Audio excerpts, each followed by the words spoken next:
This is Monica Perez, and here with us today is Jason Purcell, an investment advisor with a personal interest in helping households diversify away from traditional stocks and bonds. But he also likes to understand the history and complexities of money and financial markets. So he contacted me recently with an offer to explain this apparent global trend of de-dollarization, where other countries aren't using the dollar as their reserve currency anymore. And that could be crazy scary or it could be no big deal. And because I don't know the answer to that, I thought it would be super fun to talk to Jason about it. And historically, me thinking that was super fun would have been super nerdy. But I think people's interest in what's happening with the dollar is really peaking because looks like the next stop is the central bank digital currency. So I don't know if this is a stepping stone or what. I don't know, but I know that I don't know. So I want to hear it from you. And I also uh, want you in your own words to kind of tell people what you do and why this is, why this is something that you can tackle. Tell us a little bit about hmm yourself and how people can find your stuff. Yeah, sure. So I think the best place to find me right now is probably on Twitter. I'm at SDnomics. I respond to if you send me a message on Twitter, I will respond. If you comment on my stuff, I'll, engage in the conversation. I like Twitter a lot. It's really unhealthy, but I do enjoy it. There's always an argument to be had, which is really dangerous for somebody like me because I like to argue. So, but a little bit about me. I'm not going to mention the exact name of my employer, but you know my name. And so if you're Yeah. really resourceful, you can find that information. It's really not that hard. But I work for a major non-bank financial institution. Hopefully we'll get a chance to touch on the classification of that, which is basically a shadow bank. So hopefully we'll get a chance to kind of talk about shadow banking, but it's really not that crazy. There are a lot of non-bank financial institutions that, you could literally look at that and, oh, that's a shadow bank, when you think about it. So I work for one of these major non-bank financial institutions. I'm on a small team of people who is responsible for doing what's called trade lifecycle management. So we're responsible for a notional amount in dollars, of course, but a notional amount of contracts that usually fluctuates anywhere between 350 and about $500 billion. So That's because there's is that like feel like an inflated number because of derivatives and stuff like that? Like, is it, you That's know, actually, yeah, you hit the nail right on the head. So you could reduce that a little bit if you took the economic value of the derivatives rather than the notional, but still, because it's not like many multiples. Because if you look at how much money there is in the world, like what the world GDP is, say it's mhm, $100 trillion mhm, or something, it's like the amount of financial instruments is in the is in the hundreds of quadrillions. trillions. Yeah, Yeah. or Hmm. maybe it's just in the hundreds of trillions, but it's just a crazy number, which is the Yeah. kind of scary thing, like the reserve currency, that makes me wonder. Like, are we absolutely playing on a house of cards here, or does it Hmm. not even really matter because bricks and mortar is all that counts? Yeah. Well, if shoot, if you want to go down a really quick rabbit hole, I could clear a little bit of that up for you because I do deal with derivatives and I have been for about 5 years now. So and this is I think part and parcel of this conversation. When people talk about de-dollarization, they'll often mention, okay, well, there's not just all of this debt that we know about. We have about $30 trillion of US debt that's outstanding, and then there's all the borrowings of the corporations in the United States. We have something like 12, $13 trillion in mortgage debt. And so people look at the US and just say, oh my gosh, this is a basket case of debt. And the only reason we're able to do it is because we have the whole world conned into this system where they will buy our assets. That's how a lot of people in the what I would call the liberty community tend to look at that. Yeah, it's the Um, petrodollar replacing the gold standard is how I think of it. And my understanding yeah. was we say we'll pay you in dollars for all the oil that you have, and you will in turn buy our treasuries so that we can be incredibly indebted but still have a fairly stable currency, is how I think about it. But I'm happy to be completely wrong. Yeah, well, there's like half of the petrodollar idea that is 100% true, which is the idea of petrodollar recycle.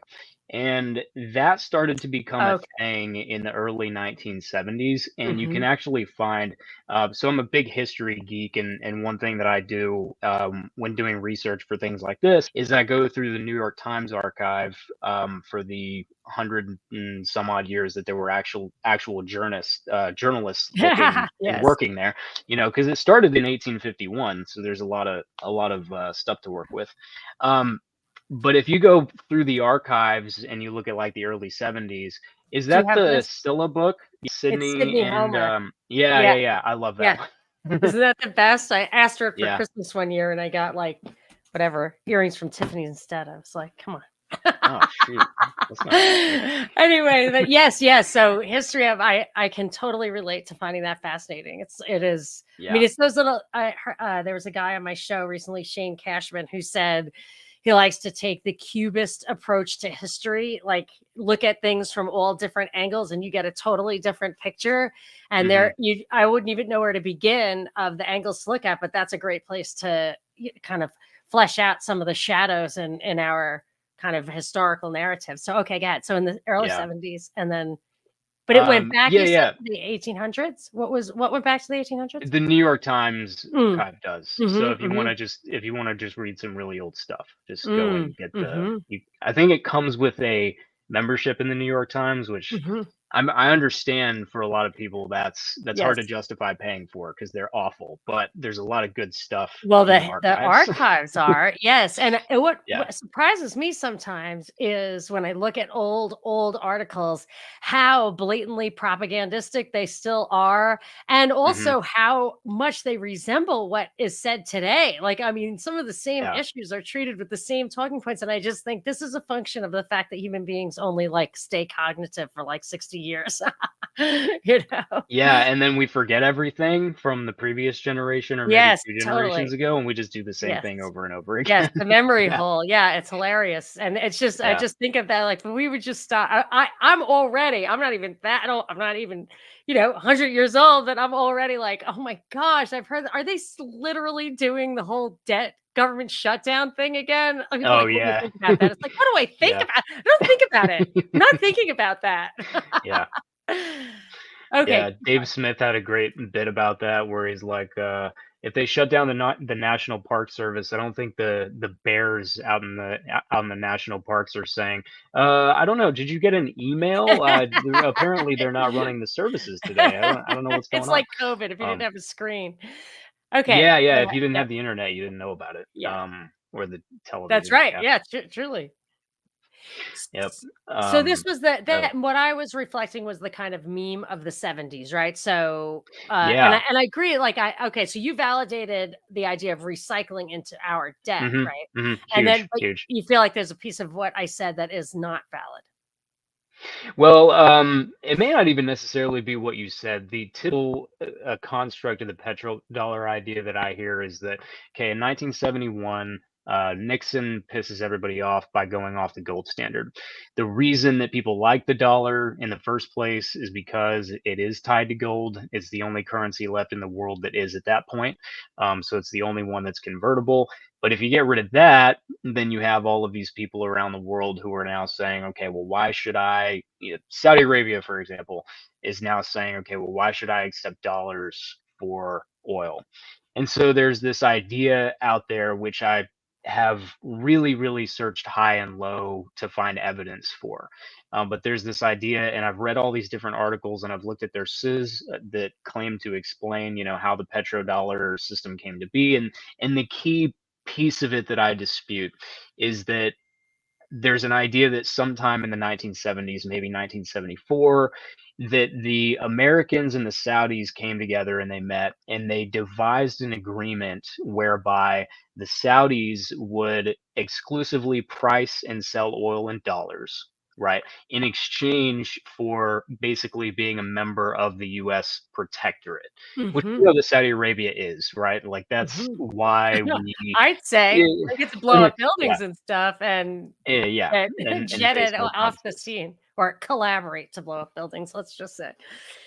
Right, right, Anyway. and that's one of the many reasons, or actually, it is the primary reason why we've been at war, why we've been supporting a war in Yemen since Oh, 2016 or isn't whatever, that is that it's a truly U.S.-Saudi an relationship. atrocity. Yes, terrible. Yeah. Yeah, so that's the piece. So that's the piece of it that I can't find any evidence for. We also have some of the notes, some of the documents about Kissinger's time from that era as Secretary of State, and they do talk about the dollar system. They talk about trying to wean the rest of the world off of gold. They talk about who their allies are in that whole equation. Do Yep. they say why they wanna wean the world off gold? Well, because if people want to redeem their dollars for gold, then they will accumulate the gold. And the advantage that the United States comes out of World War II with is that they have two-thirds of the world's gold. And so if they can convince the rest of the world that they don't need to actually redeem their dollars to get Mhm. gold, then they can essentially control the world's financial system, or they can use the Fed and the Treasury to control monetary policy for the rest of the world, as long as there's no um, as long as there's no call on that option to Right. redeem their So if dollars there's for gold. no accountability There's mechanism. no anchor. Right. Okay. Ultimately, there's no Okay. anchor. Yeah, there's no limit. Right, and So, maybe they feel that gold has inherent value and they wanted to stop the music when they had and it all, right? maybe they just wanted to hold on to it. Yeah. Yeah, and I do believe that ultimately, why does any government go away from gold? So if you look at each of the examples where a country has gone from having convertibility to gold to not having convertibility to gold, do you want to take a guess at what the primary cause is? I bet you could probably guess because you know enough. To So leave the gold standard? yeah. Why would a country go from converting to not getting? Well, our reason was they had inflated, right? Too much there was too much. They didn't wanna give it all away, right? Yeah, so that's the most I mean, I recent would one. say debt, you know? If you look Debt. before that, it's war, which is debt. Need to Oh, borrow a lot of greenbacks, money to like go the to war. Civil War. Yes, Exactly. Yes. exactly. Yes. Yes, Right. yes. So US Oh, dollar yeah, was yeah, convertible to exactly. gold for from 1790 all the way up until 1861, and then it wasn't. And why wasn't it? Because the federal administration under Lincoln and his Treasury Secretary Salmon P. Chase, who was kind of an evil genius. Mhm. Anyway, um, but they didn't want to convert to gold because they needed it. Okay, the federal government needed all of the monetary gold in the country so that they could pay the Europeans to bring in all of these war goods so that they could subject the South. And then, So um, interesting. So there's 2 kinds of dollars. There's domestic dollars and there's foreign dollars. Like what you're saying is it didn't even have to be in 2 different colors, but it was like they called them greenbacks. But what you're saying is there's like gold was the international currency and they could yeah, just domestically screw people with this. And literally, yeah. that's what's scary about that's what I think is scary, whether it's really true or not, but what's scary about the idea of losing reserve status is that Hmm. all those dollars that are out in the world making transactions that don't involve us would come rushing back, and we could still produce what was produced within our borders, but Hmm. our actual dollars would you'd need 10 times as many to bring anything in because that no Hmm. longer um if it no longer had the demand for the outside goods, uh, there would just be a vast oversupply. Yeah, Is that and I would kind of yeah, what and I sounds would, scary then I or could not? yeah, and I would even summarize that to say that, let's say that your currency becomes weaker against other currencies for whatever reason, right? One specific example I hope we'll get to is the Mexican peso in the 1980s. Mexican peso, uh, it's pegged to the dollar up until I think 1982, and then they devalue it, and then they eventually just have to. The Mexican government has to let it float because there's so much pressure on the currency. They have a great deal of dollar debts that cannot be repaid, and so the markets naturally, well, two things: there are traders who will bet against that, and so the markets will turn against the peso. But there's also just the sheer fact that if the Mexican economy is going into the toilet, then there's not as much need for the peso around the world, and so the currency is going to fall in demand. How much that affects your domestic inflation rate, I would say depends on how well diversified your economy is. How much stuff are you able to produce at home? Yes. So, Yeah, so I just want to say that like when Trump was encouraging manufacturing at home, I'm like, that makes no sense because we don't have a comparative advantage in manufacturing. We are not mhm, going to make things cheaper, better than other countries who, we should stick to like building computers and making movies is the economic, libertarian economic theory would say that. mhm, Unless I said maybe he's going autarky, which is he wants to bring stuff inside so that if we have a war, we can produce things, but I right, dismissed that idea because I thought, well, that would mean that the powers that be who are driving this care about us and want to win this war. But right, maybe right, right. maybe it's just that they are in that one case they would want the quote us, which would include them, to win Mhm. the war. But so I'd love for you to address what you think was going on with Trump doing that, or with this movement, Oh, or even was it? It could have been just pure politics, and maybe that didn't even occur to you, but yeah. Oh man, it's really hard to tell with him. Is Oh, I assume it was is somebody else driving it, so I wouldn't try to figure out his personality. I would just say, "Why do you think sure. was it a real or fake thing? Did it really happen?" I actually wonder. I wonder if we actually have more manufacturing now than we did 6 years ago. I don't know. I'd have to well, and of course, COVID, like the COVID factor screws up all the cause and effect. Oh, I It have to talk to you about does that too. for Sorry. sure. I'm all over the place. I'm super sorry. I meant No, not no, to do no. that. I'm I'm not gonna loving it. do it. Not gonna do it. I'm loving Okay. it. I'm on like 3 or 4 hours of sleep myself, so I think it's gonna Oh be a my really gosh. fun I conversation, need the at least espresso. for us. I don't know if your listeners will get much value Oh, out I've got of it. very smart and frenetic listeners who obviously can follow me going all over the place because they always do it. But I do want to ask you later about COVID. But so, did I even jump the gun in asking you about the petrodollar? We're not there yet, right? No, no, not necessarily. Okay. Yeah, we're kind of not there yet, but it doesn't. We can go in any order. It doesn't really matter. So, Well, so what's the backstory? What got us to that point? Like, there's a first what half of got the us? history, and then you sent me some blurb that, like some bullet points, Yeah, yeah, which yeah. I think the natural starting point is probably so the natural starting point is probably with the sterling market, which really got going in the 1850s. And since we were talking about countries going off of gold convertibility to fight wars, something that happened in England in 1797 is that they did drop convertibility to, I believe that the pound sterling was more commonly converted into sterling silver at that point rather than gold. So they did drop convertibility in order to go to war. They maintained that setup in order to fight the Napoleonic Wars. So that's the late 700s all the way up until the 18 teens, I think maybe 1820. And then they did actually end up restoring convertibility in 1821. So you could look at Britain at this hmm, point, and like let's say that you are, a business person or a banker or something, and you've got some balances of excess money that you want to put to work. Where is it going to be invested and in what currency? You could look at that and say, well, look at how profligate London is, right? They went off the gold standard, or they went off their silver convertibility in order to pay for this war, and it took them, 25 years to reinstate it. But and that's a decent point, okay. And in 1850, you've only got 30 years of convertibility there. That's not exactly a huge long history. But on the other hand, that setup is actually a lot better than the rest of Europe.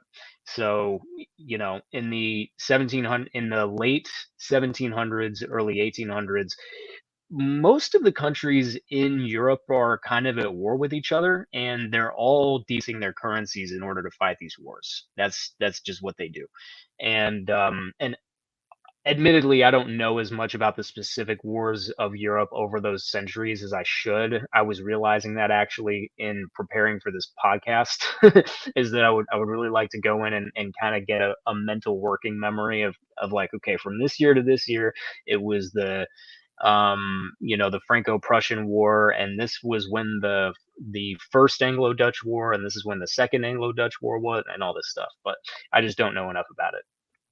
But the phrase for that we now use for the United States is it's the cleanest dirty shirt in the laundry, right? So Ouch. of course, yeah. So of course, London, the crown is probably they will drop convertibility in order to go to war, sure, but everybody else is going to do the same thing. So your question is as far as what currency am I going to store my balances in? What currency am I going to invest in? It's not which one is the best, which one is really, which of these governments is going to protect me, it's which one is the least bad. Well, I guess I would say there were two other ways I would look at it, which I guess the least bad is one of the ways, which is which one's going to remain standing and will they still have that currency or will they give you a new Yes. peso or whatever? And then the alternative is trade and store of value and stuff actually is in goods or gold so that you can't Right. use the currency, I would think. Yeah, Because I yeah. think of like And the ruble and the won or renminbi or whatever, like for a long time, and maybe even still to some extent, whatever, but you couldn't trade it at all outside the country, which is kind of interesting.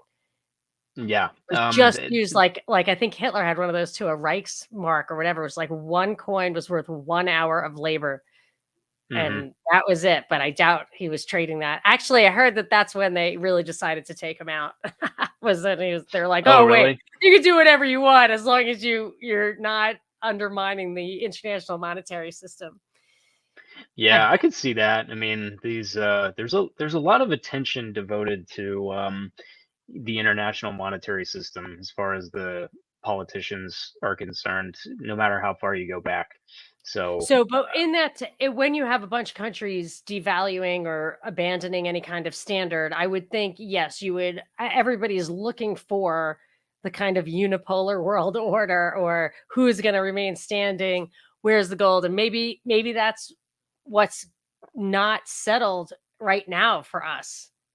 mhm, And maybe I would even wonder if they generate that kind of an atmosphere on purpose. Like I think that there's a chance that they're running us up such a high debt that can never be paid within this paradigm so that they can give us the new dollar, which will be the digi dollar or whatever. And so I mhm. just wonder sometimes about these crises if they're being manufactured to make that transition rather than the other way Yeah, around right now. yeah. Well, there's certainly one embedded feature of a fractional reserve banking system and that feature is that it is literally impossible to pay off all of the debt, right? Because every time you make new money, that new money comes with a demand for interest. I make a loan for $5 million for 5 years, and it's 2.5 per. Oh no, I'm really bad at doing math in my head. On the Okay, let's fly with call no it. sleep. Don't worry about Yeah, it. let's do it. Let's do $1 million. Let's do $1 million, two and a At half percent 10%. interest. So that's 25 per. So that's $25,000 for 5 years. So you get 25 times five. What is that? 125. 250K. Oh yeah, no, you're right. So that's so anyway. I always But do the what you've 10s. It's a done. million at 10%, it's 100 grand. It's 100 grand. Okay. Let's just call it a 1 year loan. So we only no, it can be a 5 year loan. So you make a loan for $1 million, it's 10%, like you said, and it's due in 5 years, and like it's super simple interest. It's not amortizing or anything like that. Yeah. Well, you've created a future demand. Somebody needs to somehow get more money than was originally available. Right. So they need $1 million plus the $50,000 in interest, or the $500,000 in interest.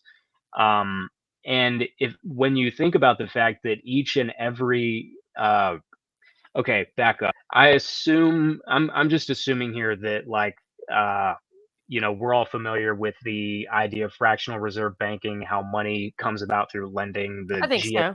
driven kind of thing. Okay. If maybe in comments or emails or whatever, if your listeners want to do like a separate thing about Well, that. do you have a YouTube video that addresses that level of basicness? I could put it in the No, but I show could make notes. one. We put in the show notes, but I think most Okay. people who listen know fractional reserve banking is basically the banks make this. Actually, the fraction is zero right now, so Right. Yeah. banks are just enabled to create money out of thin air, and Yeah. that As definitely as they connects want. to it. No gold standard. Yep. You couldn't do that if money were money. For sure. For sure. Yeah. But that's an embedded feature of the money system we have is that there's never enough money to pay off all of the debt. And on one hand, it's like, okay, but not all of the debt needs to be paid off at once.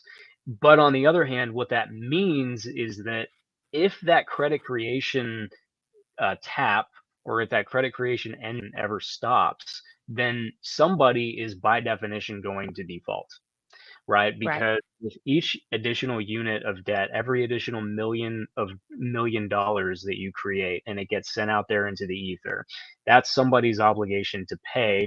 And there was not enough money to pay off that debt before it was issued. And so if the money supply stops expanding, then just mathematically on its own, that means that people are going to default. Right. Okay. So The money does not exist. in a sound money environment, like say a gold standard environment, you'd never have a 10% interest rate probably because nominal and real would be the same. And the way people would pay it back is they would produce something of value. And that valuable thing would free up some labor or tech to dig up more gold. Yeah. You'd actually have more money.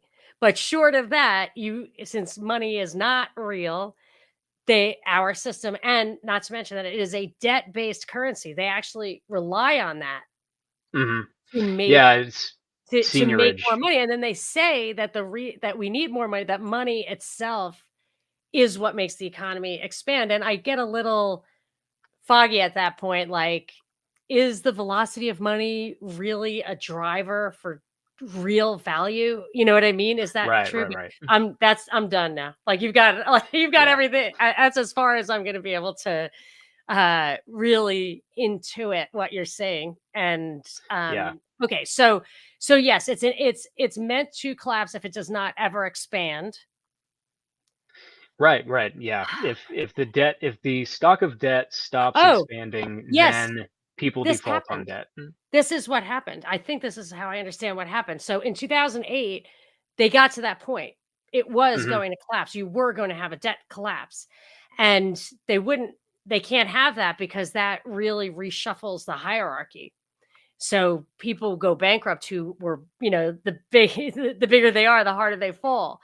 So Yep. they had 0 interest rates for a really long time so that you could continue to refinance that debt or pay. I mean, if you have Yes. 0 interest rates, you can actually pay a discount. Yeah. You can incur as much debt as you want if you don't have to pay any interest. So they kept doing that, and I'll tell you, I was like, how there were 2 things. I was like, A, how are they gonna keep this 11-year expansion going when there's a 2% interest rate and any recession needs, according to the Keynesian model, which is what they use, needs You have to go 5%. further down. Yeah, what are they going to Right. do? What could they Mhm. possibly do going into an election year to get Mhm. negative interest rates? It's not possible. And I was like, they have to do something crazy. And then COVID happened. And I was absolutely convinced that the primary reason, at least for the timing and manner of that event, was what they did, which is they just hyper created money, Mhm. hyper created. And you see the inflation. I mean, they Mhm. just made money worth, I would say, half of what it was worth before, and that got us out of that 2008 bust, and it bought them credibility, which is disgusting. That makes me Mhm. sick, but I Yeah. think that's what Because now they happened. get to raise rates to fight the Oh, inflation they that they saved it. They created, and fucking they yeah. in their narrative. I don't even like that Mhm. Reagan and Volcker saved the dollar. No, no, And it yeah, collapsed in yeah. 10 years. It was like, "Oh, this no gold standard thing is a disaster." And they were just like, Mhm. "Wait, we can make it work. Let's just do something crazy, Yeah. like a 15% interest rate." So so I think that collapse that you were talking about did actually happen. And because they put ZIRP or whatever, zero interest rate in perpetuity, then when COVID came along, and now we are absolutely experiencing we are paying for that. We are literally paying double for everything. Our wages Mhm. haven't adjusted. That's the thing about inflation, is that you're paying double before the wages adjust. Yep. People who own That's assets the actually Cantillon benefit. effect. Yeah, what's it? What? The Cantillon effect, so the closer you are to the new Yes. money, then you benefit from the new money because you can take it before the price inflation hits and you can buy resources, but then by the Yep. time it gets to everybody else, it's not worth Yes. as much.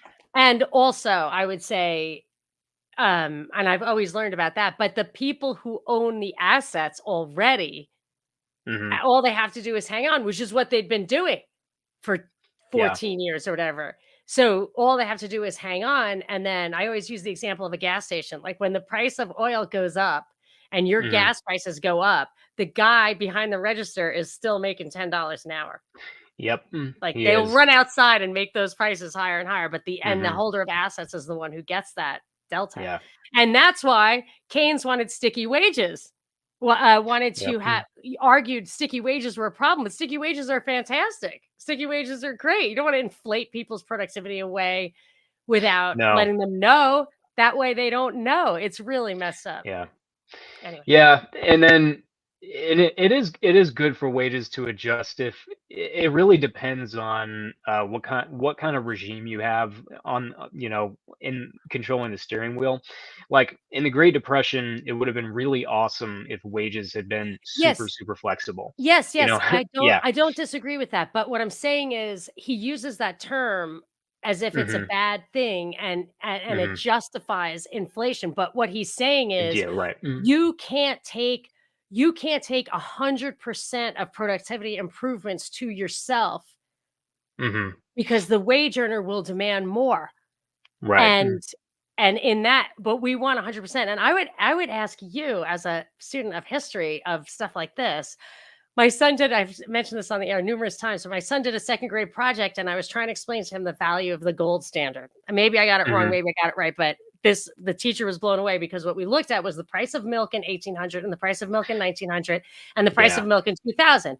And it was flat, if not down. And then Mhm. now, it's like 10 times it is now, but wages were up slightly from 1800 to 1900. And from Right. 1900 to 2000, wages are not up by as much as the price. Now, milk is probably a bad Sure. example because it's so manipulated, but Mhm. I think that would prove the how wages really closer to how wages really behave. Anyway. Yeah, because people are paid their productivity. It's not perfect, right? The market economy is it's dirty, it's messy. Like there's never some mathematical equation that employers have to say, oh, well, this person's productivity is blah blah blah, so they will be paid X dollars an hour. But if you look at trends over time, people do tend to get paid according to the value that they produce. And so if you're in a monetary system where prices are allowed to inflate after they inflate and they just don't inflate very much to begin with, then what ultimately happens is that people reap the benefit of that productivity through their wage. And there were also other ways that they did. So Murray Rothbard pointed out that the length of the work week fell and the length of the work day fell between like 1870 and 1900. And so not only are people making more in nominal terms, but they're paying lower prices because you had steady deflation between those 2 points. And you had a situation where people didn't have to work as much to be able to afford the same basket of goods. So when you put those three things together, it's like, yeah, you had real wage increases and you had price stability, which is great. And That's what I would who doesn't argue want that? that a really free labor market, a labor market with very few barriers to movement, Mhm. absolutely ensures that people get what they're worth, and you don't have to be terrified of losing your job because there's so much fluidity in the market. Yes, it's really as much as I'm a little disappointed in libertarianism not helping at all through lockdown, I do still Oh love yeah. it. I mean, the economics are true. Yeah, yeah. It's certainly I mean, when you have no power, what are you gonna do? But on the other hand, maybe that's a cop out. I don't Well, no, I know. don't even, it wasn't even like that. It was just that I just went as a, espousing the ideology of libertarianism as I have for so long. And like to people who aren't already libertarians, it can be eye opening and that's great. But what I hadn't realized was that we were way, way beyond the point of ideology making any difference. It's really at this point, like it's the Republican, Democrat, it's such a total and utter distraction. I mean, utter. Like it Mhm. makes no difference whatsoever. As if we actually stopped paying attention to the red blue thing, they'd pull back the curtain. You know what I Yeah, mean? Like they did with COVID. They were like, yeah, yeah, yeah. It's not really a Democratic Republic or whatever. Like yeah. we will violate every We will right. get our way. Yes, we'll get our way. Yeah. If we'll do it if we can do it just by lying, that's fine. Mhm. Otherwise, we'll do it with guns or whatever. So, okay, Yep. Mhm. so Sterling, I'm jumping around a little bit, but Oh, yeah, okay, yeah, yeah. We take were us we were gonna to go the next step. yep. We were gonna Why did the okay, yeah. dollars take over from sterling? Well, it's important to understand why sterling was attractive, and I think we talked about a couple of those points. But so there's a couple more. So the first that at least as far as I order them, and it's not necessarily of importance, but just intuitively how to understand it. But the Bank of England, oh yeah, we already covered that. So the Bank of England maintained convertibility to gold than all the other countries in Europe, or at least most of them. So second, the powerhouse as far as the banking system was concerned in Europe, the powerhouse up to that point, at least up to the end of the 18th century, had been the Bank of Amsterdam. So the Bank of Amsterdam is widely considered to be, it was founded in 1609, is widely considered to be the first central bank. The really interesting thing about the Bank of Amsterdam is that for the first, let's see, over 100 years, so from 1609 to 1780, it basically did not expand the money supply. What it would do is it would, and I'm kind of on a tangent here, but I think this will be interesting for, anybody listening. What the Bank of Amsterdam did is they converted illiquid coins, right? So most people have probably heard about, just in general, they know that the kings in Europe, the kingdoms, when they would go to war with each other or for whatever reason, they would debase their currency. So um, let's say our Florentian florin from the medieval ages had such and such content of gold. Maybe it was 3.5 grams or something. Well, by the 1700s, that was probably more like a gram or maybe a gram and a half.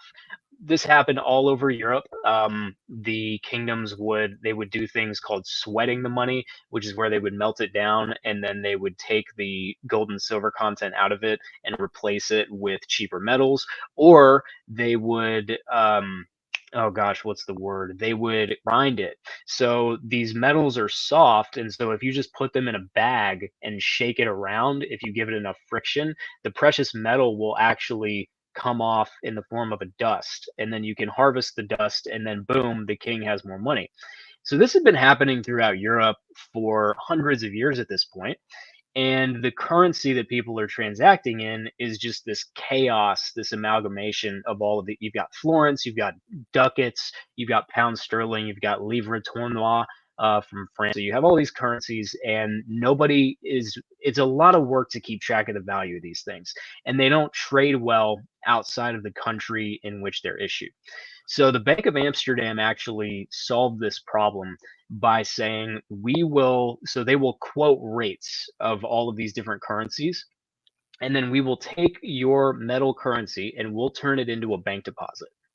Okay, so that way, and the bank deposit is worth, is in guilders. So the bank deposit is in a currency that does not actually have a form in coin. The Dutch guilder only existed on the ledger of the Bank of Amsterdam, Oh, it and then the sounds like other it's made of banks. gold. Yeah, except it's really made of paper. Like Wow. it only exists on paper. So they say, okay, we will take your florins from Florencia, Italy, and then we will turn it into a deposit of guilders, and that'll be on our book. You can then command that deposit. You can transfer it to one of our other customers, do whatever you want with it. You can move it to our correspondent in London if you want to. If you pay us a fee, you can get it, you can get it back out in coins. Most people didn't really want to do that.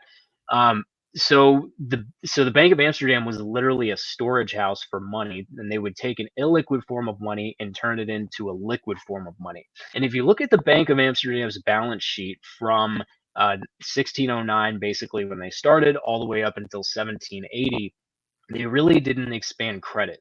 They didn't take they didn't take this monetary base, this metal, and start writing credit to anybody who wanted it, right? They just took it and they turned it into deposits, and people would then transact with the deposits. And that was sort of the magic of the Bank of Amsterdam.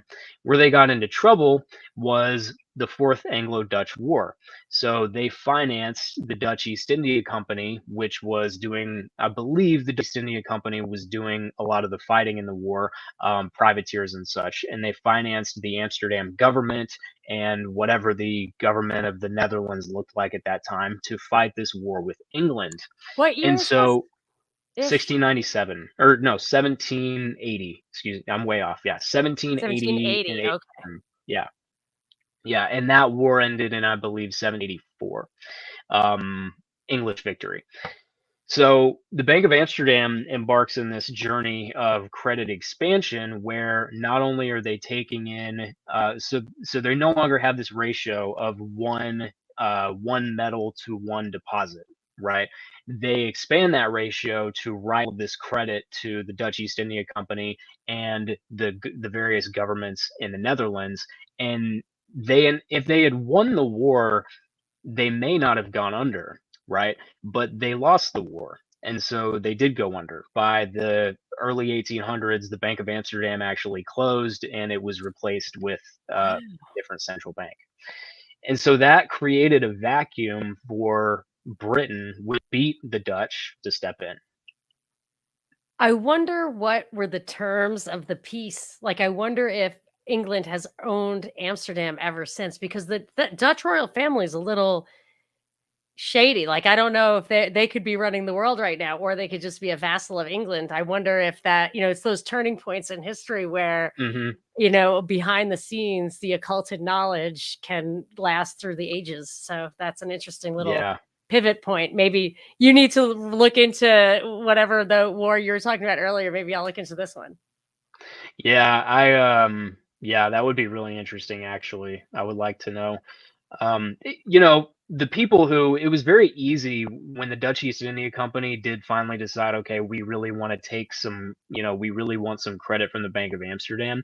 It was a very corrupt institution. I'm surprised it lasted as long as it did, only essentially doing deposit banking, because the owners of the Bank of Amsterdam also owned a great deal of the shares in the Dutch East India Company. So again, I'm very surprised that it went as long as it did under that system, because it would have been very simple for them to just say, okay, Dutch East India Company, you want us to create some deposits to buy some stocks or some bonds or just write you a loan and whatever. But it was when they fought the Fourth Anglo-Dutch War that they went against those principles, and they got slammed for it. And so one reason that I bring that up is because in this de-dollarization conversation, we talk about central banks' balance sheets. How many of these big central banks have expanded their balance sheet? And when they expand their balance sheet, they're buying debt. So when we talk about the Fed expanding its balance sheet from $1 trillion in 2007, like 800 billion or something, all the way up to, I think it peaked at 8.5 trillion. Yeah, 8.5 trillion, something like that, in 2022.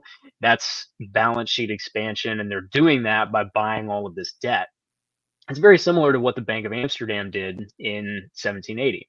And so this idea that the more a central bank expands its balance sheet, the more that central bank's currency kind of falls into question, falls into danger, the more the stability of that central bank gets called into question is very real. Like, it's happened before. So that's not so it's not crazy to say if a central bank expands its balance sheet too much, then yeah, it's going to have some problems. Well, Russia did Um, in the 90s. yes, yeah, they did, and the involvement of the Treasury Department and Goldman Sachs in making all that happen was Is that again the one, The evil and Smartest evil Guys in the genius. Room? Was that the book, The Smartest Guys in the Room? I thought that was about Enron, but I could be wrong. Oh, it might be. There was one about long-term capital management, right? Wasn't that part of the Russian collapse? Yes, yeah, they bought high yield Russian bonds, and the bonds went bad because Russia went bad. But you think that Goldman Sachs and those guys had a part. It was called When Genius Failed. That's it. And actually, I When have genius fell, the okay. Lords of Finance. I have that one. I probably have both of them. But so I wonder. So you're saying that outside entities were instrumental in the Russian collapse? Yeah, so I read some articles from back in when what the early 90s. Yeah, so 1991, 1992.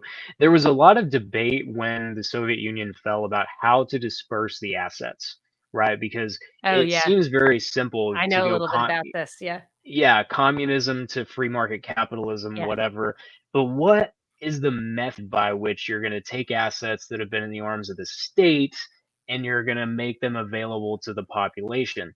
If you convolute it and do it in a very finicky way that no one understands but the people who are writing the plan, then you can arrange a situation where only your friend relatives are going to be able to acquire Russian assets. So they came up with this. So there was a writer in, I think, I don't know if it was in the Moscow Times, and this article had been translated into English, but they were specifically talking about the Moscow assets, and this was somebody who was sympathetic to like libertarian free market economics, and so she was arguing, and she posted many articles like this, but I should know the name, but it's been a long time since I've read up on this, but she was arguing that the way that this should be done is just an auction. You tell people what the assets are. Here is a building. Russia has a currency. People can take what they have. They bring it here, and you just auction it off as simple as possible. What was devised instead, and where I think the outside influence came in, is they devised this weird voucher system where basically every household in the Soviet Union, or at least the Russian part of the Soviet Union, would get an allotment of vouchers. But then it was designed in such a way where it was very easy to convince these Russian households to exactly. sell their I had vouchers a for Russian less than they friend. were worth. Yes, he Yeah, said they were so used to, like, rubles being worth nothing or whatever, they didn't think it was gonna be yeah, worth anything anyway, and they were absolutely bamboozled for sure, and that yeah. was the plan. Very good. I was wondering if you I wasn't wondering if you got it, I was wondering if I understood it correctly from my actual friend who was a part of it, was a Mhm, citizen, and mhm. what you're saying is exactly what he said. And he said Yeah, he said that something that is still happens there is they have really old dollars. They have like really. they still save that's how they used to save. That's how they used to stockpile. Like they were in under their mattresses. He thinks there's a lot of actual paper dollars from really, really Mm. old ones over there under mattresses and stuff. But yeah, Yeah, I interesting. wonder That's if there's some interesting that you have coins with that. silver content too, you know? Yeah. Oh, yeah, maybe, but I do oh, yes, maybe.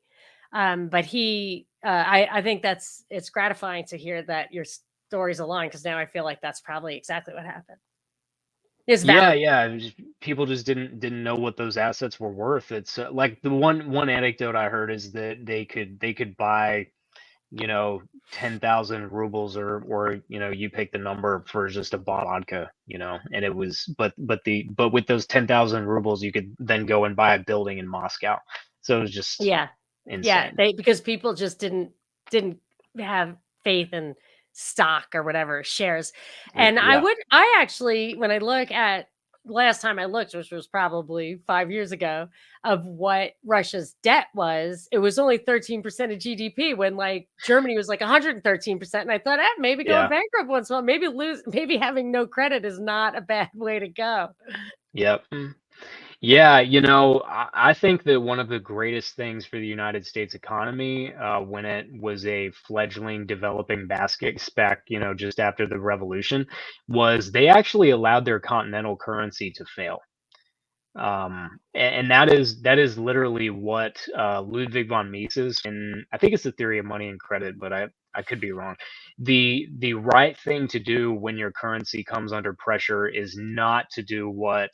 um, is not to do what Volcker and Carter did, or Volcker and And Reagan, and try to Reagan, raise the I rate. know. You That's just funny let because it. I hate If a that. currency is going to fall, you just let it collapse. Yes, You that's know? what I thought. That's funny. I never heard Yeah. I don't remember reading that, although PQ would say, "If it's out there, you read it, and that's why you think it." Like, there's basically no original thought. If it's already out there, you cannot take credit Agree. for having it. You agree?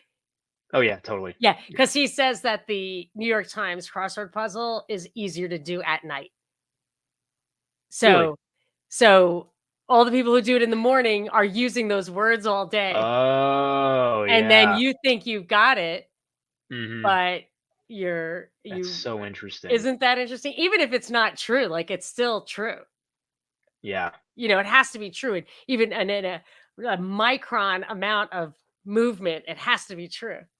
Yeah, So yeah. If you hear those words, even if there's even a 2% greater likelihood of you hearing those words, then it's gonna increase your chances yeah, of, point to. doing the po yeah, Yeah. Yes, exactly. totally. That's interesting. I never heard that Yeah, I love it. I love part of it. that Even if reasoning it's just before. total bullshit, it's definitely true. Yeah, So, cool. yes. So, okay. So they have yeah, so collapse Yeah, isn't so always as they bad as it sounds. Or I'm we're sorry, one more time? probably I said collapse is not always as bad as it sounds. No, yeah. So I don't know where we're definitely snaking We're around zigging here. and So zagging for sure. where are we gonna come back and pick up that original mainstream? Yeah. Um, okay, so this in London, the London money market comes into a position where it's basically financing all of global trade. So if a wine seller, like let's say a wine retailer in the United States, wants to buy a shipment of wine from somebody in Paris, let's say, a wine wholesaling firm, however you want to call it. Obviously, these business arrangements probably had very different names back then. But so let's say this U.S. firm, it wants to import like $1,000 worth of wine, and then it wants to sell it.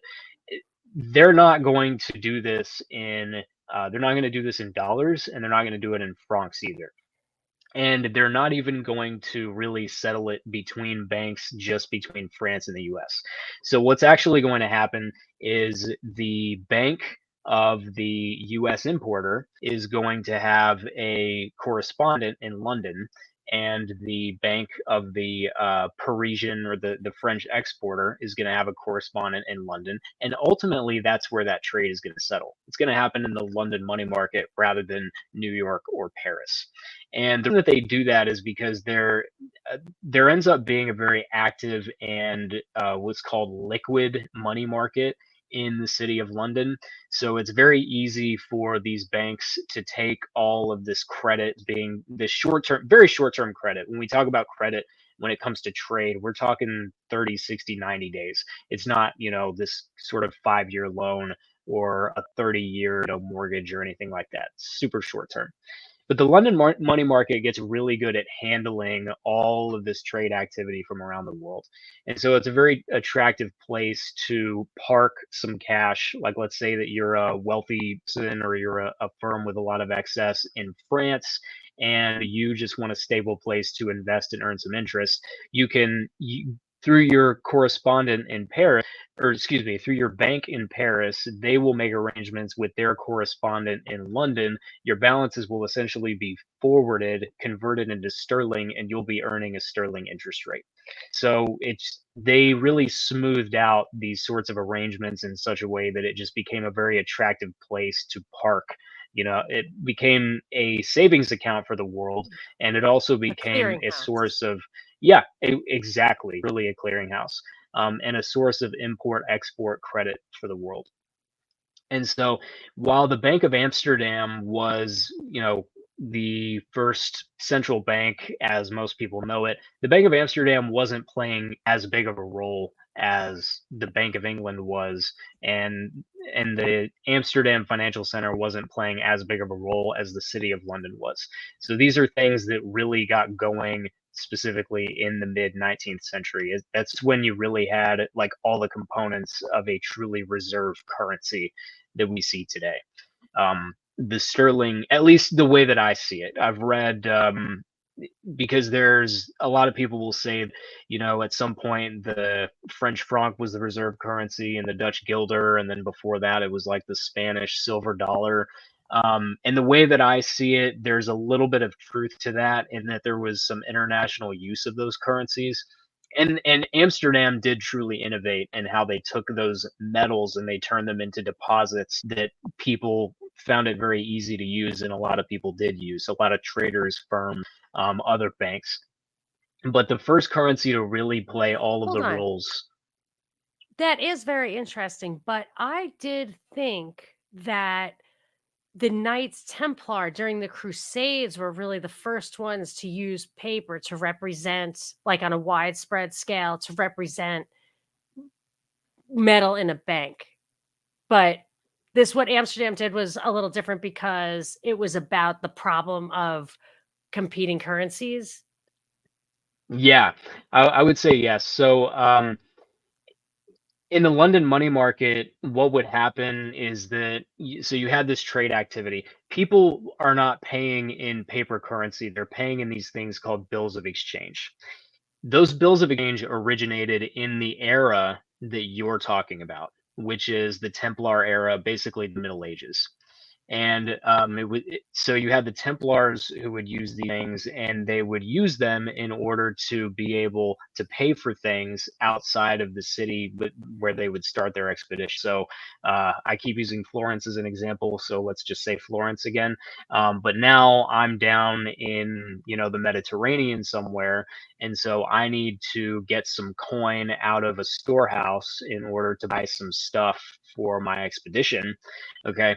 uh, I'm not going to lug all of that coin with me, if I'm of the Knights Templar, if I'm on this campaign, if I'm on this military campaign.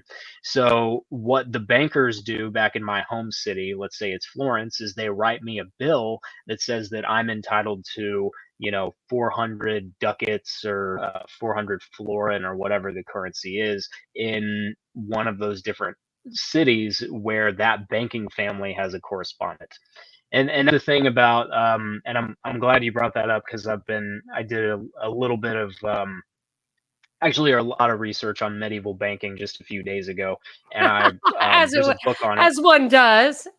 Yeah, there's actually a book on it by an economist named Raymond de Roover, who is basically like the economic historian on medieval banking. So he's got, I mean, he really dove into it, and I was just reading one of his papers, and it's amazing.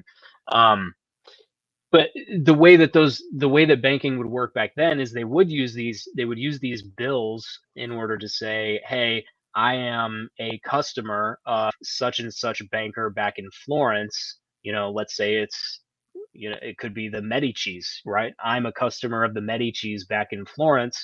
I am now here in, um, oh shoot, let's say, Mecca. so, Oh, they didn't go to Mecca. yeah, They went yeah, yeah, to yeah. Jerusalem. They went to Okay. Jerusalem. Yeah, yeah. So let's say I'm at Jerusalem, or maybe I'm in Turkey or somewhere on the way, and I now need some coins from a correspondent of Medici. I have this piece of paper. It has Medici's seal on it, and it entitles me to 400 florin of coins, so that I can go and buy some food and weapons, or whatever. So that is where this idea of correspondent banking, and how Mhm. using paper to command coins, is definitely where this originated, at least in Europe, because like most things, the Chinese were doing it however many centuries before. Yes, yes. you But know the Amsterdam innovation was different. I understand it. Yes. Okay. yeah, and then and it's funny because you're Catholic, right? Yes. So the reason that the Medici's and the Templars came up with this bill of exchange thing is because it was a way of making a loan without making a loan. So the Catholic Church at the Oh time my had strict laws gosh. against, yeah. So Usury, not yeah, loans, but usury. usury, the collecting of interest Yeah, you could make a off loan, of you just money. couldn't profit from it. Right. So with a bill of exchange, they would arrange it in such a way, and it really was this way. Whatever city your customer is going to, they're getting this bill of exchange because they need to buy something in another city. Whatever city this customer of yours is going to is going to have a different currency than your own. This is an era of city states in a lot of Europe, and people Mm. are going between, present day France and present day Germany and present day Italy and all the way up to London. And the way that they do this is they call it a bill of exchange because we're not making a loan, we are exchanging currencies. We're exchanging florins for pounds sterling between Florencia and London, right?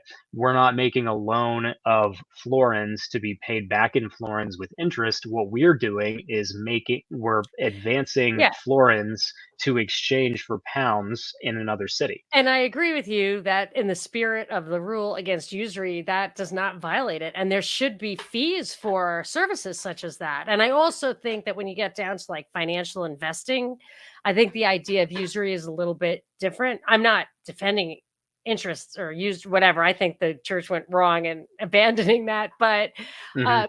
there Oh, I but actually think there's a interest is good, difference. but Yeah. carry on. Yeah, so I think that it was if somebody needs a loan for something, you can't take advantage of their poverty or their need.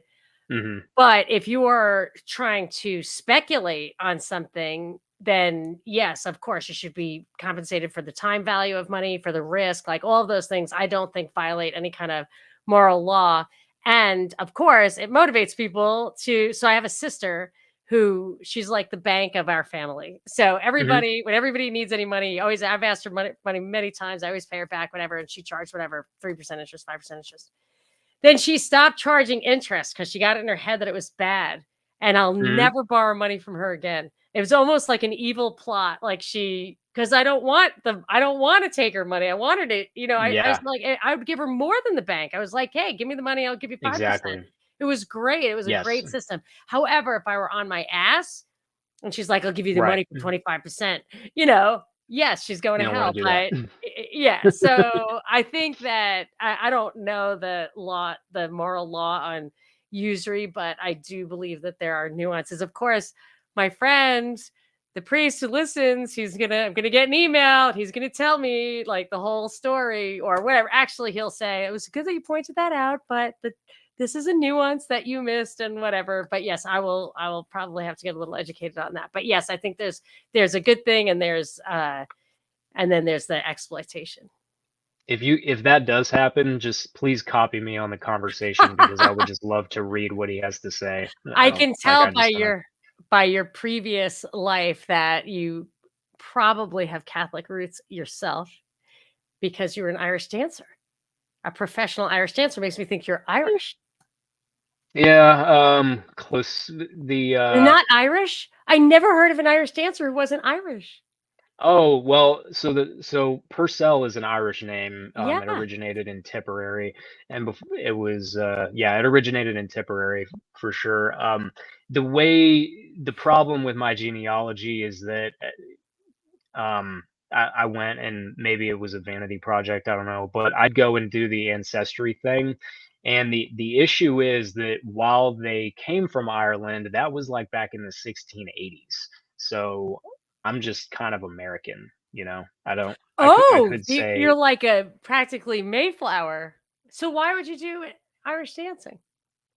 'Cause it's cool? why did I 'Cause pick I that love it. up? I did it when I was a kid, but I'm a little brown to be taken seriously in that crowd of Maureen's, you know? And I'm like, "No, my mother's name was Malarkey." But, yeah, and I wasn't It's a super lot more diverse now. it's so fun, though. It's super, super fun, and I caught your, short on your YouTube channel. I just absolutely love there's something about Irish dancing I absolutely love. I would love to be able to do it. It feels like such a fun thing to do, but I would have thought that you had some kind of Catholic connection, but you would be interested in my priest's explanation, uh, because you cannot see what I just said about that distinction, or you want to know the actual real facts? Like, are you skeptical, or you Oh, yeah, want to be educated? no, I just wanna yeah, no, just for educational Yeah, I'm just purposes. curious. All I'm just curious. Yeah. Yeah, because all I know about what we just talked about is, how the so Raymond Groover, he used the writings of, San Bernardino, who was alive in, like, 1380 to 1460, something like that. So he's there in the Medici banking era, and then he used another one called, Sante d'Antonio, who was writing at about the same time. And his take on it, because I don't read Latin, so I'm probably never going to go and read directly what Bernardino and Antonio had to say. But his take on it is that essentially the financial players of the day, the financial families would it was this game of cat and mouse where they would come up with ways of financing, Oh, and then they would run it by the priests, and there were favorable priests who would put a rubber stamp on it and say, yes, this yeah. doesn't violate the law of usury. And then there were other ones who were a little more strict who would say, no, no, no, this bill of exchange thing you're doing is definitely interest. So I might actually be wrong. It might be that financial capitalism technically is against Catholic social teaching. Absentee really. ownership. It is possible. It is possible. Now I'm going to have people go nuts because I was absolutely raised. My uncle was a priest and he turned me on to Murray Rothbard. So, like, for me to Mm, even think for 1 second that what I just said could be true is like makes my stomach turn. However, yeah, that's a crisis internally. yes, it is possible that absentee ownership is frowned upon. And that's, the root of financial capitalism and all that. It is possible. Boy, I guess I do need some schooling. So, Father R, bring it. Yeah. Bring it. Teach us a Okay. lesson. Can't wait. Yes. And I know you're so super pooped. So if we want to get to the bottom of the hour and then you want to do a part two on another day, I'm totally fine with that. Oh, you can stand me enough to do a part two? That's Oh, awesome. yes, Cool. I love it. Oh, are you kidding? I'm picking your brain. Like, this is excellent. I feel like I could just eat it with a knife and fork. Like, this is great. Okay, I'm definitely having fun too. So that's Yeah. cool. All So, right. yeah, keep That's going. awesome. Okay, so why does sterling go away? So sterling is serving this world reserve currency purpose, and it does so from, call it the mid 19th century all the way up until most people think 1944.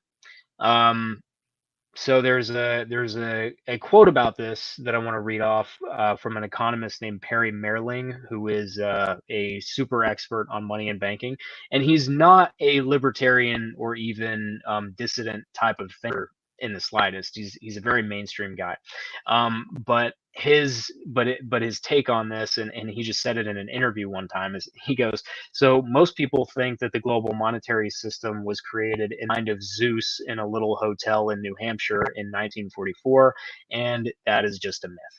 So 1944 being the year of the Bretton Woods Conference at the what is it, the Mount Washington Hotel in New Hampshire, and so and it you know it's expected that people would understand it this way because the way that history is taught is like, okay, it's never really taught in terms of economic relationships. It's always taught in terms of hierarchies. It's always taught in terms of this is who was at the top, they made Yes. this rules, and this is what happened And it's after. the who's at the top, like, titularly, like the monarch, the Right, right, right. king. It's in the Yeah, books, but who's really at yeah, the top, we yeah. don't know.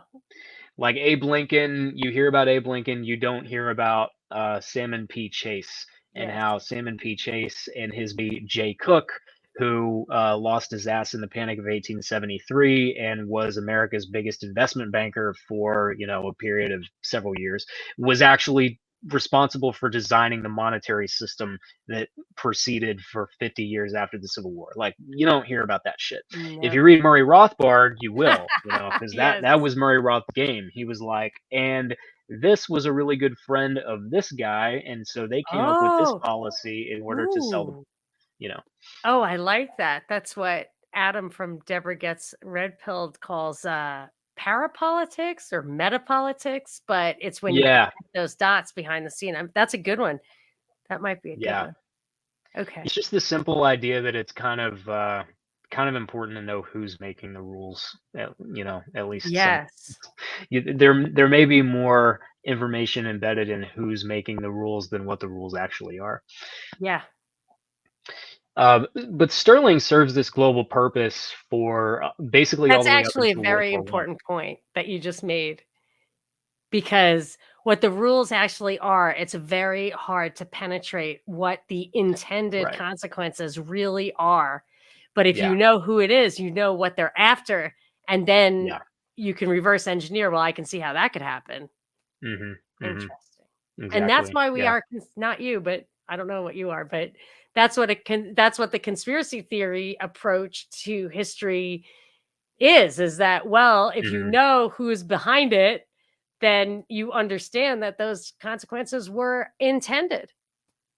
Yeah, I mean, I think most people of main thought would call me a conspiracy theorist. So, you know. Okay. Well, I hate to slur you like that in the real No, no, world. no. I know you're in That's the all right. I real mean, world. Okay, keep going. um, let's see. Okay, so yes, the dollar pound parity, right? So just to give you some frame of reference here, the dollar pound parity in terms which came about as a result of the gold ratios, the pound sterling to gold and the dollar to gold is about 486. So it takes throughout the 19th century, if the dollar and the pound trading at parity, which means neither of them would be devalued or have a premium to their gold value, then it would take $4.86 to buy 1 pound sterling. So, and that was the exchange rate For leading so up long. until about, yes, for a very long So time. long. Yeah. Um, I remember that in exchange rate. I'm pretty sure I remember it. No, I don't think you could. Okay. No, because it was And maybe it was I used to watch old movies in my sister's room, and yep, she it would have always been would in the old say movies. how they would say, like, a pound, I'm like, "How much is that?" She's like, "That's $5." Yep. She always said that, but yeah, maybe it was the black and whites. I don't remember black and whites. Yeah, the black and whites definitely would have had it because that exchange rate was. Oh man, I wish I remembered the very first time that they devalued. I want to say it was after World Bretton War Woods? II, but I could be Oh. wrong. Oh, Yeah, oh, oh, oh, okay. it, yeah, I'll have to look that up and Get uh, I'll write some follow up notes Yeah, come after on, this Jason, come on. for unanswered I'm supposed to questions. ask you um, everything and for you to know all the answers, or this is a failure. I'm working on it. I'm working on So it. I'm doing my best. no, it's super annoying Um, to have me ask you these questions that were you wrote a nice little outline, like, "This is what we're gonna talk about," and no, I love it. This is the way okay, that I prefer to hash these okay, things out. great. 100%. Good, good, good. Yeah, because it's a conversation, and yeah, it's You just can't better. It's learn more anything. fun. I noticed this. You can't learn anything when it's just like I noticed this with when you study and like on the radio and stuff. If there's no interspersing, there's no Hmm. beginning and end, and people don't remember what's in the middle. Yep. So Yep. That's a huge thing. Yep. yeah. Totally agree. Okay. Zoom school. That's why Zoom school was doomed to fail. Oh, In the torture. pandemic. Yeah. It's Yeah. and it's dronish. Like you can't have that. You have to have texture. Hmm. Yeah. And yeah, the interaction is important. Mhm. That's Uh, why we had calls. That's what they used to say to me about the calls. They're just there for the salt. They're salt. It's not about don't even go back to them. Like once they say something, whatever, just hang up on them, which I would never do. But so I had a radio show that was a call-in show, and the calls mhm. were for texture. Yep. Yep. I love it. That's awesome. Um, so okay, where are we at? Yeah, so essentially what one of the main points that I would really like to drive home is that the dollar began taking the mantle away from sterling long before this agreement in 1944.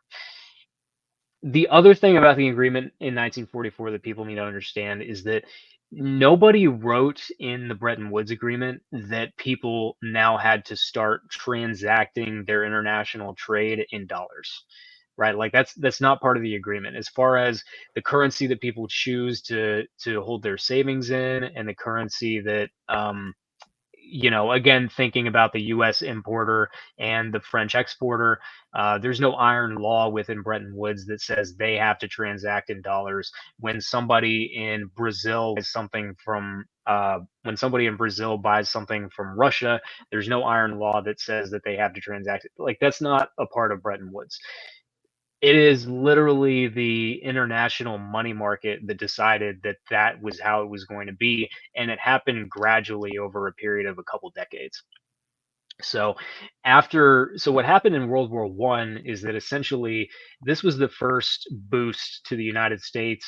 I don't want to say the United States economy because everybody pays an opportunity cost in war, and there's another economic myth that's very common out there, which is like, oh, we had a war and the economy boomed, Yeah, the and broken window. it's the broken window fallacy. Exactly. Yeah. What could you have had if you didn't No, spend all it's that money and when I resources on war? even when I just look around and think about subsidized interest rates or even use of shoddy materials, I think there have been 123 billion people on Earth. And if you drive around England, I don't know if you've spent much time in England, there everything's made of brick. They had bricks, Hmm. and you see the cornerstone. I have a friend who lives in a house that was built in the 1600s, and it's not like Yeah. worth more. It's just we're just why we tear houses down and build them up again. It's Yep.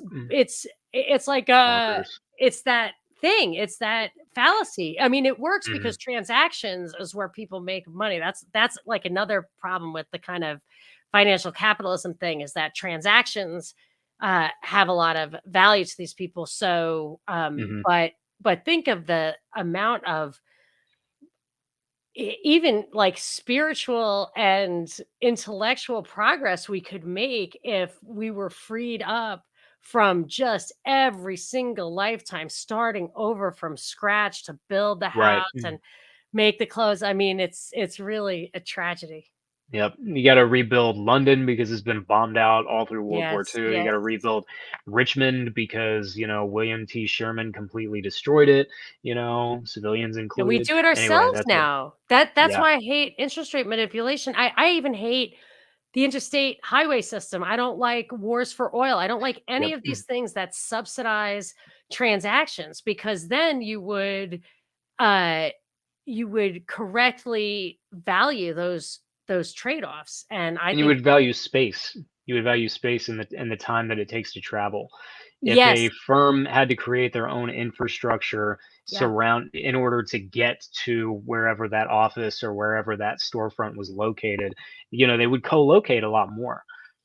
Or we would have had I said long before the Zoom age, there would be telecommuting. Like you would have Mhm. that for better or worse, but it would have been organic and we would have had Right. some control over it. And then you'd probably have houses with greenways, neighborhoods without roads. Like there's so many possibilities of how to make it good.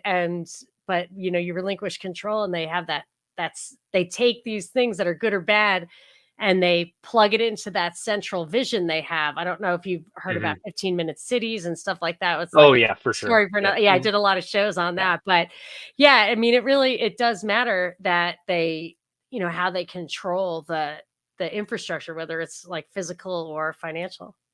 Yeah, what is the interstate highway New Deal liberals or progressives or whatever you wanna call them? 'Em, they're all like, "Oh, and then FDR had the interstate highway system," or, no, it's Eisenhower. post-World War II, right? Eisenhower, the Republican all the Democrats love, or the Republican all the progressives love.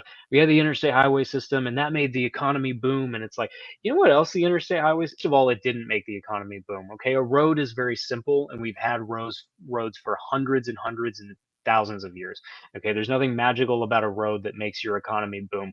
But I'm pretty sure I've heard you say these exact words on the show, but the interstate highway system subsidizes automobile travel. So if you're all And worried Chinese about climate imports. change, Imports from right, other places. There's no yeah, there's that no have to be factory trucked. big enough that only one in the whole world can exist. There's no product that would justify a factory in China and not a factory in North America, and it Yeah. totally eliminates these transaction costs. I agree. And his argument, I'm telling you, I learned about that like in 5th grade, and I was like, that makes no sense. It's like it's good for Hmm. defense so we can get stuff around. I'm like, it's an open door for invaders. Like that goes both Yeah. ways. Like unless you are Mhm. ready and willing that you've actually detonated every single solitary mile of highway, that Uh-huh. highway goes both ways. Yeah, I actually didn't think about that. I That's mean, I could be interesting. wrong, Yeah. but it seems to me No, no, that, no. I you mean, know, if you live in the yeah. heartland, I don't know if you want like all roads lead to Iowa. No, no, definitely not. I You don't. know what I Yeah. mean? Have all the munitions along like, 30 miles inland all the way around, like have all that stuff right by the coast and protect the mainland, Hmm. the Yeah. interior, the farmland. Don't, whatever. Okay. Yeah, well, and that is something that retreating armies have often done is they will destroy their own transportation routes once they've used them, whether it's a railroad or Yes. a road. Yeah, it's a Pretty sure the major Germans did vulnerability. that as they Yeah, the yeah, as Russians, they were getting out of scorched earth. France. Yes, Yep. definitely. It's a vulnerability. Yep. There would have been a better For way. It's sure. obvious he was not that wasn't his purpose, you know? Yep. Man. So mhm. Oh, it could be so much better than it is. I Anyway. that's you know what? Are you making fun? Because that is like, just lament, lament, lament. I'm not lamenting. Sometimes I like to envision what it is like we have to resign ourselves. I don't think there's I cannot I don't know the path of liberty in this place and time right now. Like Right. I can't see. I've lost the thread there. But I think it Yeah. is nice sometimes to visualize, okay, what might have been, but that helps also to understand what could be. So it's not Right. just a black pill like lamenting, complaining. It's also, visionary in a way. Yeah, yeah, I agree, and there's certainly a case to be made for that in private digital money, even though I think a lot of the private digital monies out there are actually created by the IA in order to in in order to take legitimacy away from good private money, but that's probably a conversation for a different day. But anyway, Yep, my point. definitely. I'm gonna write that on. That'll be volume 3. Okay, sounds good. But yeah, there's definitely a lot of potential out there for innovations, carve outs, opportunities for people to separate from these crappy systems that the state creates. And you don't have to have, a libertarian president in order to do things like that. I think there's a lot of local things people can do, a lot of entrepreneurial things people can do.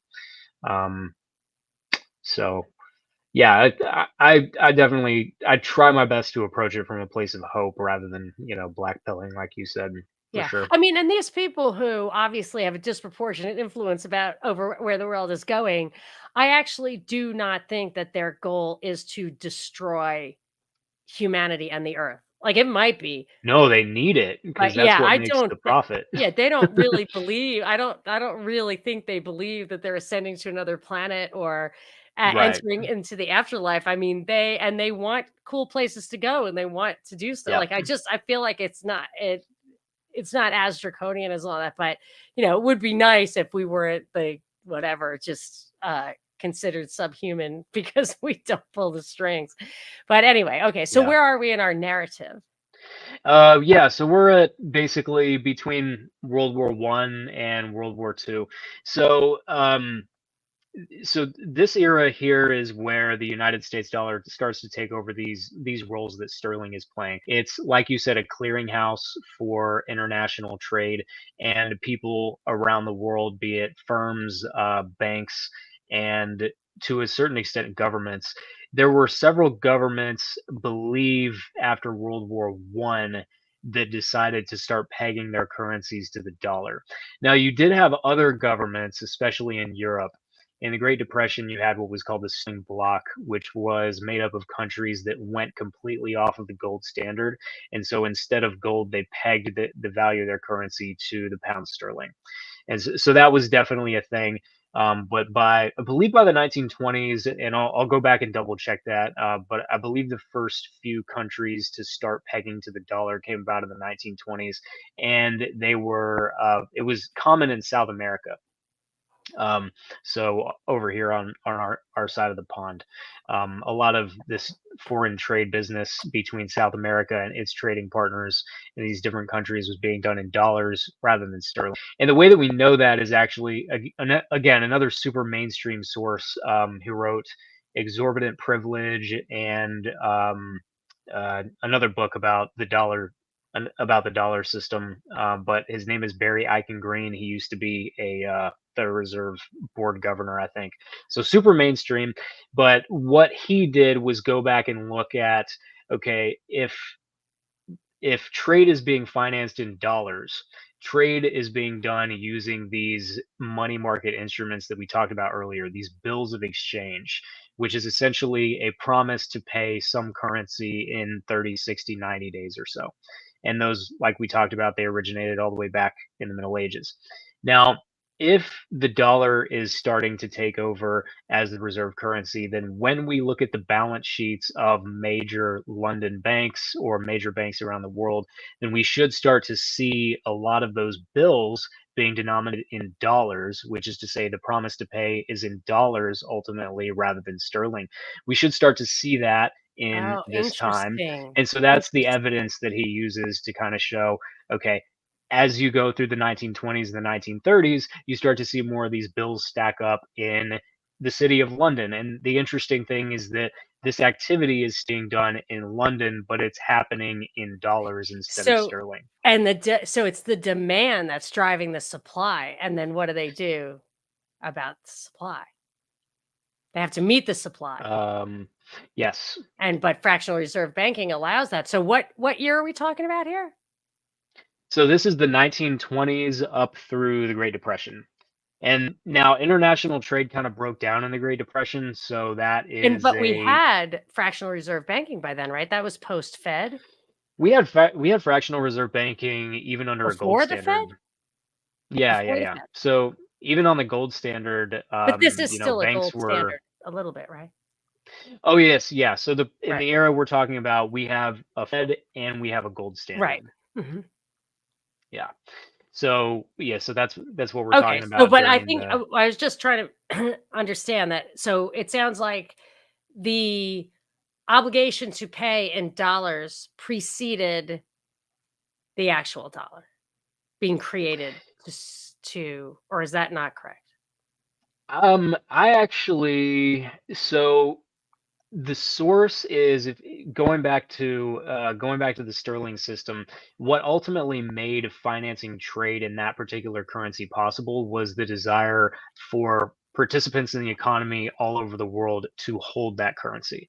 So my view of it is that the desire to save in dollars ultimately leads to this international trade activity being done in dollars, Okay. because what Okay. happens is you have I see. dollar deposits that find their way into these banks. That's a Right. source of funding for the banks, and so they're gonna use dollars in order to write these bills of Okay. exchange. Okay. Okay.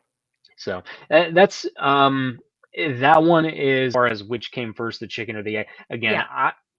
I truly think in the time that I've spent studying this change between the British pound sterling and the dollar as the global currency standard, I really do think that it is ultimately the desire to hold that currency that Mhm. precedes Okay. all of the credit, all of the Right. Okay. international trade settlement. There may, I haven't seen an opinion that was, totally different from that. And, there may be, but that's kind of that's my Okay. view. I accept that. Yeah. From what I can tell, so yeah, so you have that, and then so not only do you have all of this bills of exchange activity that's indicating that international trade is being done in dollars, but by the late 1920s, you actually have some years in which foreign central banks are holding more dollars than they are pound sterling. So they basically switch off between World War One and World War Two. There are a handful of years where where the U.S. dollar makes up a greater share of FX reserves than the pound sterling. Most of the reserves are in gold, right? Because we were on a gold standard at that point, and the central banks did make a point to hold, you know, they did make a point to maintain gold. Yeah. Um, the portion of it that was made up of foreign currencies, paper foreign currencies, you had some years where you would have more dollars in those FX reserves than sterling, and then you had other years where you would have more sterling than dollars. And then so there's this so you really have this 20-year period where the dollar is slowly creeping up on the sterling's role. Um, Not everybody in the world is certain that the sterling is going to go away. In fact, most people probably don't think that the sterling is going to go away. Most people think that eventually the world is going to go back to a sterling system ultimately. But as we know, that's not how it happened. And so there's this, like I said, there's some years where sterling is dominant. There's other years where the dollar is dominant, and then who ends up on top, that ultimately comes down to World War II. So again, the United States gets to capitalize on this fact as just, dumb luck. We have two oceans that separate us from the rest of the world. We're a lot harder to invade. We're a lot harder to attack. So that benefited us in World War One, right? So we got to supply Europe with all the weapons that it wanted. As far as I know, we didn't sell to the Germans and the Central Powers, but we may have, behind some back door. I don't know. Who knows? But the United States got to benefit from the fact that we were the benefactors of Europe losing all of its gold, or losing a significant amount of its gold to pay for all of these goods, because we were the ones supplying those goods to the war effort. And then in World War II, we had a lot more of a role militarily. We were in the war for longer. I don't know. I don't know how many folks will already know this, but World War One, the U.S. came in at the tail end. We were only there for, I think One it was year. less than a year. Yeah. Mhm. So I think my great uncle was in World War One, I believe. Yeah, he got shipped over there. I think he was drafted, and he definitely came back with shell shock, What a because ridiculous war that was for us. yeah, I mean, there were more Germans as American citizens than English. They were literally deciding which side of the war to go in on. Ugh. yeah, I have a book yeah. here that someone just texted me about. Did you ever read this? And I read it twice. The Hidden History of World War One. I'll I have don't. to write that one down. Oh yes, it's. I actually can look at the text from today because he writes to. I think it's Doherty, and my friend James sent that to me. Doherty, Jerry Doherty, and I think there's another author. I forget the name. Doherty. I'll put it in the show notes. Yeah, You might like I would that. love to read that. Yep. It's nicely written too. Like it's fun Okay. to read. It's easy to read. Okay, that's not always the case for nonfiction books, Yeah, no, so tell me that's about good. it. No, this is a little bit pop. Yeah. S- Um, So I Okay, think so yeah, getting we through can go that. up to Yeah. maybe Bretton Woods and maybe the Mhm. 1950s, and then we'll do the rest for Sure. part two. Or Okay, sure. Yeah, that's great. okay. I mean, I could literally keep talking for ages, but I'm sure. Well, um, I do have my son comes home at the top of the hour, so got it. I Okay, can't keep going. I wish I could. sounds And good. I hate to disappoint people because I know they're listening for the de-dollarization stuff, but I do parts 1 and 2 quite often, so it won't be long. Yeah. We'll do it real soon. Yeah, we'll do it real Yeah, soon. and I think understanding how the dollar got its role in the first place is, like, once you have that foundational knowledge, it's really easy to look at a headline about, oh, the Brazilians and the Argentinians are going to come up with a clearing currency union between the two so that they don't have to use dollars. And like, I look at a headline like that and I just laugh Yeah, because it because it makes no doesn't sense. just you don't just snap your fingers and there it goes. Yeah, Context is yeah, really exactly. important, and you do have to have a deeper understanding. Sometimes I kind of slap myself on the wrist for just drive by assessing things, and I think once in a while I'm like, you Hmm. know what, this is way more complicated than just. You can laugh at that headline, but for me to laugh at that headline would be arrogant because I really actually don't know for sure that you can't just snap your fingers and make those things happen. But I think I'll have a better sense Sure, of it that's a good point. now, and then I'll better Yeah. understand what you're saying about why that isn't happening because that is part of the next chapter of what we're going to talk about. Yeah, yeah, and with special attention to this idea of a BRICS clearing currency that, Russia, Brazil, Russia, India, China, and South America, or South Africa, geez, are going to get together and supplant the dollar because they want to, You know why I'm suspicious of that? Why is that? Because that expression "bricks" was introduced, you probably know, in, like, an academic paper from the West of someone, if I recall correctly, like, observing it. Yeah, I think it was an investment banker Oh, you think it was an who, investment banker? I felt like that was an academic who coined I'll that have to term go back I'll have to go because back and look. but my thing Jim is Rickards mentions it in this book. oh, okay. Well, let me just see who did it because Jim O'Neill, an acronym started in 2001. Jim O'Neill, Goldman Sachs economist. For Brazil, later Oh, South okay. Africa started to become. So I was wrong about that, but you were right. Well, he's an economist, not an investment banker, but Yeah, I was wrong too. not really. Less wrong than I was. But no, my point is that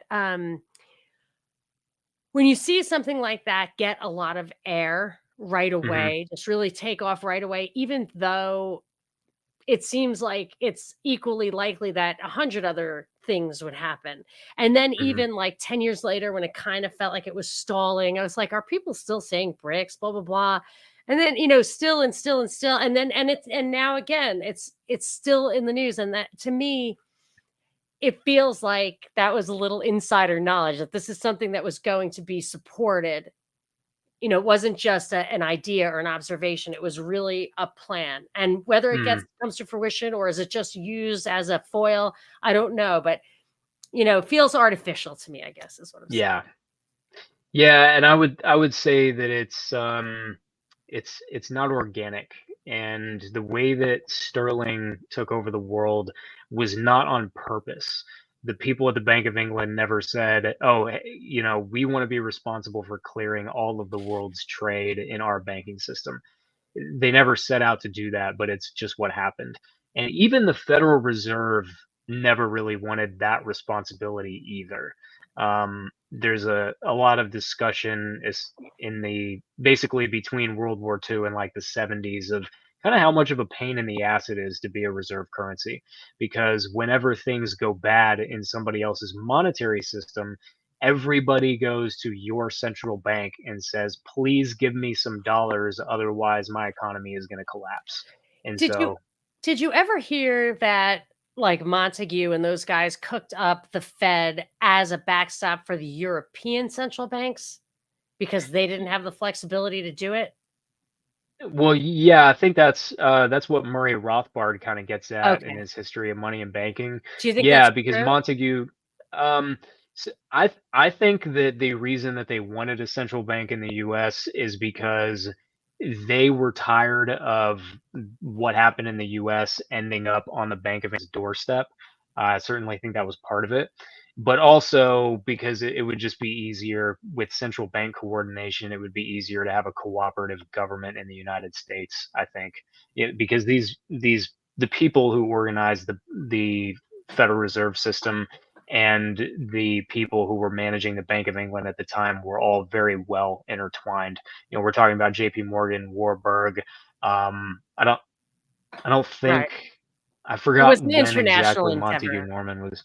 Yeah, yeah, yeah. Oh, absolutely, yeah. And it was, the Bank of England bankers definitely wanted the U.S. to have a central bank for a very long Yeah. time. There's Yeah. no disputing that. Right. Um, yeah.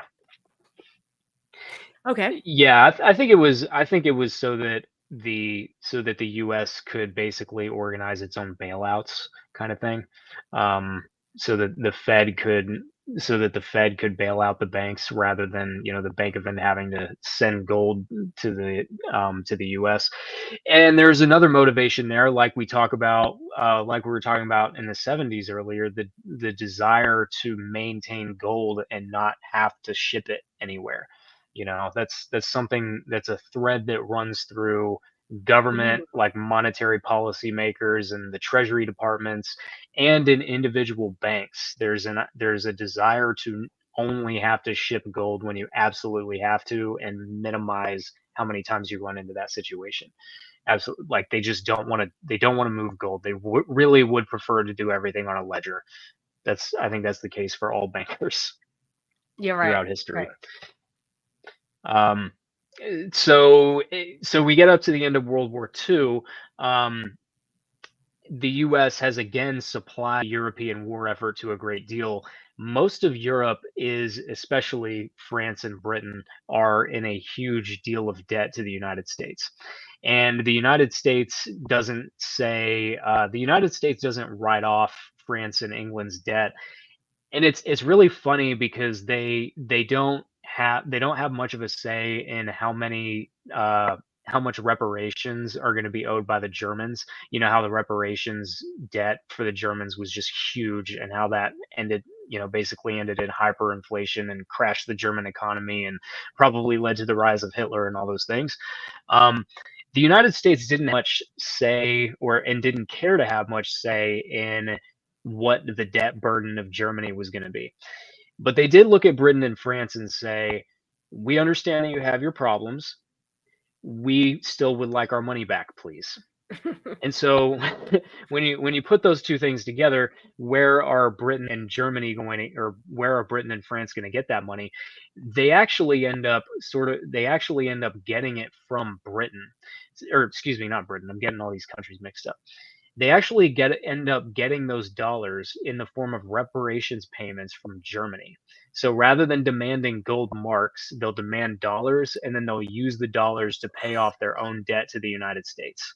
And so behind that reparations ordeal between Germany, France, and Britain is the United States, who's saying, "Hey, France, hey, Britain, yes, we have all of your gold now, but we still sold you all of these bonds, and we would like to be paid back."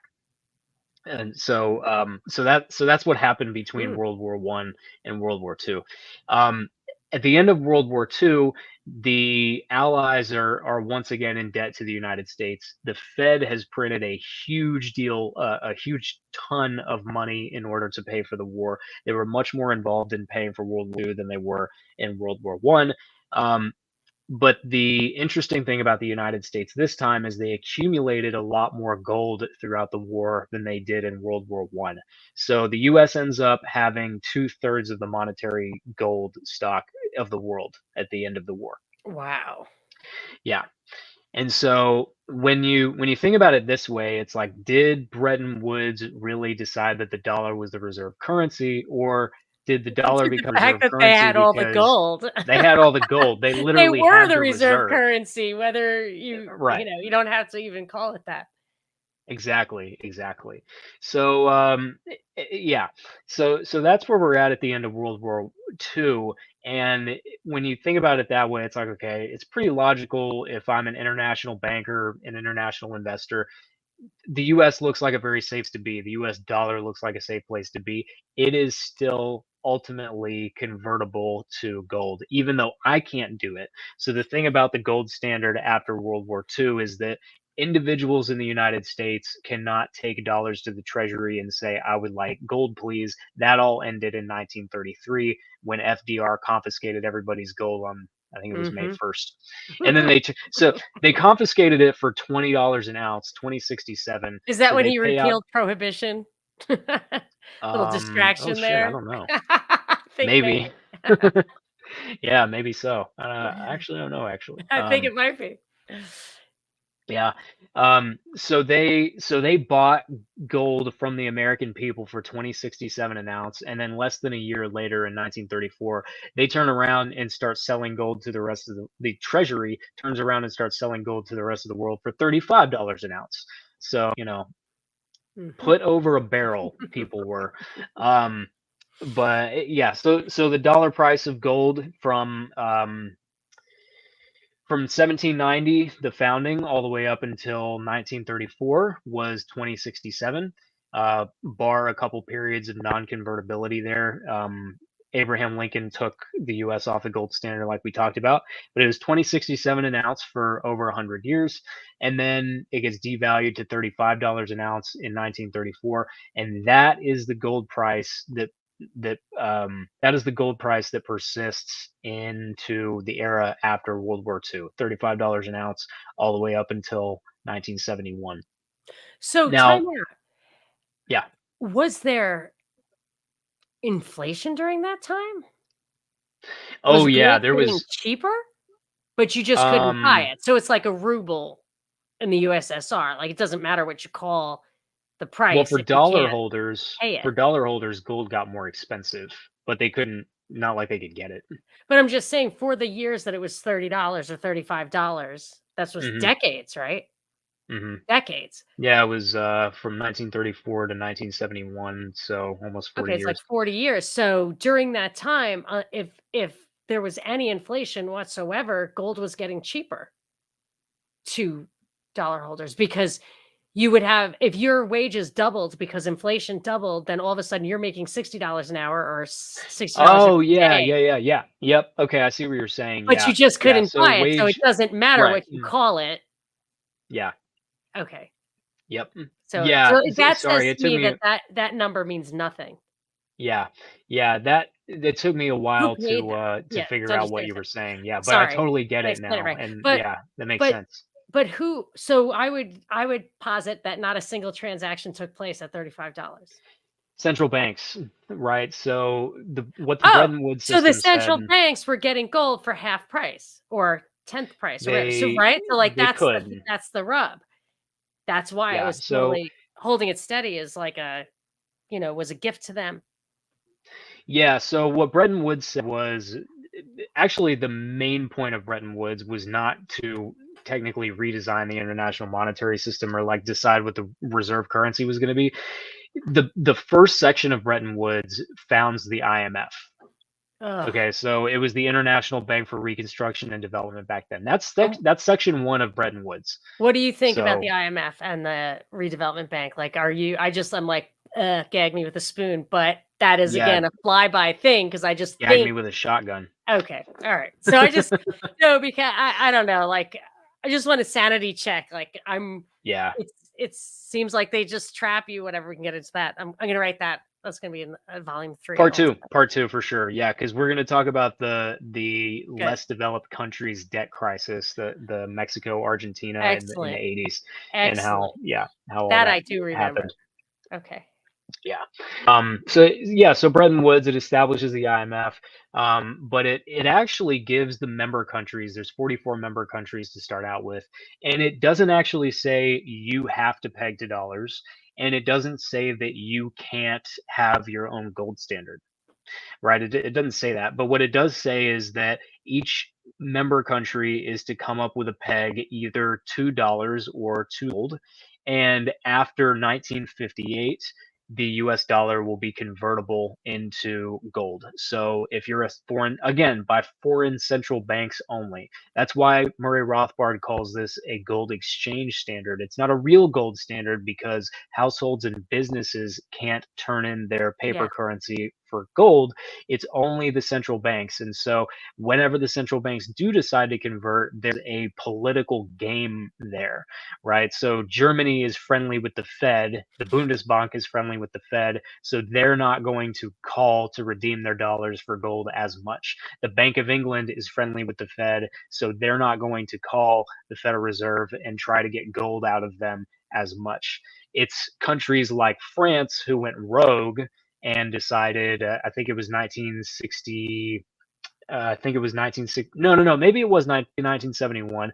Um, De Gaulle, the president of France, sends a warship to the New York harbor to, I believe, to collect balances of gold because the French central bank is accumulating all of these reserves of dollars, and they say, "Okay, it's been convertible since 1958. We would like some gold, please." And he actually sent a warship in order to go and do that, and they collected gold. So that was one of the problems throughout this era is that France was not playing ball the same way that Germany and England were. And so Bretton Woods is basically all of the member countries, which constitutes most of the economic activity in the world at that point. So 44 members, they either peg to gold or they peg to the dollar. And these transactions are going to take place between the central banks in order to maintain these pegs. So if the dollar value of gold starts to drop down below $35 an ounce, then the Fed will buy some gold, increase the demand for gold to put the peg back up to 35. But as we know, that's not really what happened. what actually ends up happening is the other situation where the dollar price of gold keeps creeping above $35 an ounce. And so the Fed has to do all of these special arrangements to try to keep it down. And that's basically this quagmire that these 44 central banks and monetary authorities spend their time in for the next uh, 2 to 3 decades. And that would be. I know your son gets back in two Yeah. minutes, so I think No, in but I part he two we'll I go. we can do a few. If you have something to wrap here, he can take care of himself for a little bit. Well, maybe just maybe not so much a. Actually, there is one thing that I wanted to say about the IMF. So, when you read the Bretton Woods Agreement, so its stated goals are to lend to countries developing or rebuilding from the damages of the war, promote stable growth, right? So those are basically the two main objectives. The world has been ravaged by World War II, and basically this institution is going to be used to make loans to these countries that need to rebuild. Um, but there's another way to look at the IMF, which is to say, actually, this is a channel for domestic and foreign tax dollars. So the way that the IMF works is that each member country has a stake, and that stake comes from a piece of paid up capital, which was in the form of gold, dollars, pound sterling, what is the German marks, French francs, all of these things. So each member has a stake in the IMF, and then the funds that the IMF uses to lend are ultimately derived from the contributions of the member countries. And the contributions of the member countries are ultimately coming from taxers, right?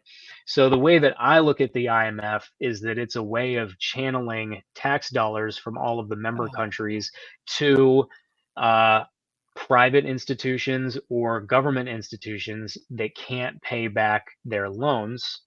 And what ends up happening is they have those loans not to other governments, but to private banks. A lot of times, private banks based in London, a lot of times, banks based in New York. So this is the long term. What we'll go into detail in part two. You know, the less developed country crisis, Latin America in the 1980s. This is really what that story like. So you have these international banks that have lent to the developing world, and then they can't pay their loans back. And so the IMF comes in and says, we will restructure your loans. What does that ultimately mean? Is that the IMF is being used to make damn sure that the developing world pays back these bankers in London and New York, you Well, know? we might also I have to refresh my memory, but I believe, if I recall correctly, that the IMF was giving loans to Ukraine that funneled through Kolomoisky's bank called Privat Bank. Oh. He owned Mhm. Burisma. He also owned the TV station where Zelensky got his, played the president on TV. I don't know if you know I Zelensky's did really know good. that, but I Yeah. didn't know about this affiliation with the IMF. That's interesting. Kolomoisky was affiliated with Zelensky, he was affiliated with Burisma, and he had this Privat bank. And from what I gather, the Hunter Biden thing, sitting on the board of Burisma and making a couple of tens of thousands of dollars just to sit there, isn't why it's scandalous. It's that Mhm. that IMF money that went filtered through Privat Bank in the billions of dollars disappeared completely. So Yeah, I don't know whose finger was in that interesting. till, but that might Hmm. be a thread to pull on if you are looking to see, like, like the barium or whatever you drink to, like, watch the radiation goes through your body to find the tumors and stuff. Like, if you want to see Right, how the right. IMF works, you might do the Ukraine, just Yeah, follow the money in Ukraine and you can actually see where it ends up. for But yeah, so sure. that'll be very, very interesting. So next time we'll talk about especially if you're okay with a marathon, we can talk about Uh-huh. de-dollarization, CBDC, and we can talk about the IMF and kind of international finance, the next era. So right now we Yeah. covered whatever, a couple of thousand years, but mostly, 50 years. And then Yep. we can just cover the next 50 years when we come back, if that's okay with you. Did we leave anything out that Yeah. needs to be right here? I don't think so. We'll definitely. So chronologically, the next thing that we're gonna hit on is the Eurodollar market. So when it comes to the global dollar system, gosh, I hesitate to call it a system, but the global dollar standard, will say, the euro dollar market is a hugely important part of that, and not something a lot of people understand. So we'll look at that, how the euro dollar market contributes to things like the less developed countries. Debt crisis in the 1980s, as well as the Asia financial crisis in the 1990s, and all of these different boom Oh, bust cycles. And then, like you said, we'll talk about, as far as de-dollarization goes, basically up to the 21st century, what that has looked like so far, and what's actually plausible, and then what is just Russian, Chinese, and Brazilian government officials complaining because dollars are getting expensive. and can we talk a So, little bit about CBDC? Do you have oh a yeah, view on that? totally. Okay, great. Hmm. Excellent. Thanks. That's super great. So, just rattle off where people I noticed that you had some videos. I particularly like the Irish dancing one, but it's not exactly It's on probably point. the But only one worth watching. oh, no, no. Is that true? Don't tell me that. I thought it looked like you had some good stuff out there and nice bite-sized pieces.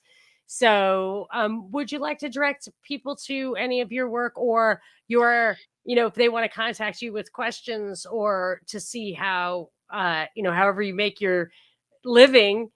perhaps people could benefit from your expertise. So, say whatever you want. Yeah. Um, so the again, really good place to find me is on Twitter. So I'm at SDnomics. That's the letter S as in Sally, the letter D is in dog, and then nomics, like the tail end of the word nomics. You can also just send me an email at contact@jpurcell.me. So if you like email and you want to do it that way, and there's literally anything you want to ask about, just shoot me an email. Happy to do that. Um, and then, I believe I'll double check, and if it's not, I'll post it. But my YouTube channel link is in my Twitter. So if you I'm just gonna go put all this to, stuff in the show notes too. So okay, if you want to give me okay, an email with all of that stuff in it, that'd be okay, great. Because then everyone can go to monicasdeepdives.com and find the post with the video, with the audio, and with all the notes. okay, yeah, and I'll put my Instagram there too. I post a lot of I post some Instagram stories every now and again. If you want to learn about, if there are some financial concepts and terms that you've heard many times but maybe don't know what they understand, I've got a couple of videos about the yield curve inversion, and what that means, and actually why it happens behind the scenes. Couple videos about Eurodollar futures. I've got one about, like, where interest comes from, that kind of, like we were talking about earlier, interest versus usury. So those are all on my YouTube channel if you get curious and just want to check it out. I've got one about CBDC. So I'm pretty sure that's everything. Okay, that's fantastic. Well, it's been awesome getting Yeah, your this has been insights. fantastic. Yeah, super, super fun. Not too many people you can chuckle with about financial history, but you might have Yeah, reached the limits of my ability to get the jokes, but I do enjoy it. I think it's super fun and I think interesting. we're far from the limit. Yeah. Oh, you think so? You think we could? Oh, yeah. It Mm. actually gets Mhm. funnier slash not funny at all as we get Yes, along. it will. It will. Yeah. Okay, well, let's hope we can keep our sense of humor about it, and actually stay on the line, as they say, because we need to set up our next meeting real quick. So, thanks everybody Okay. for coming. Thanks so much, Jason Purcell, for sharing your wonderful insight and research. And I just really enjoyed that conversation. I'm really looking forward to the next one. And thank you all for listening. This is Monica Perez.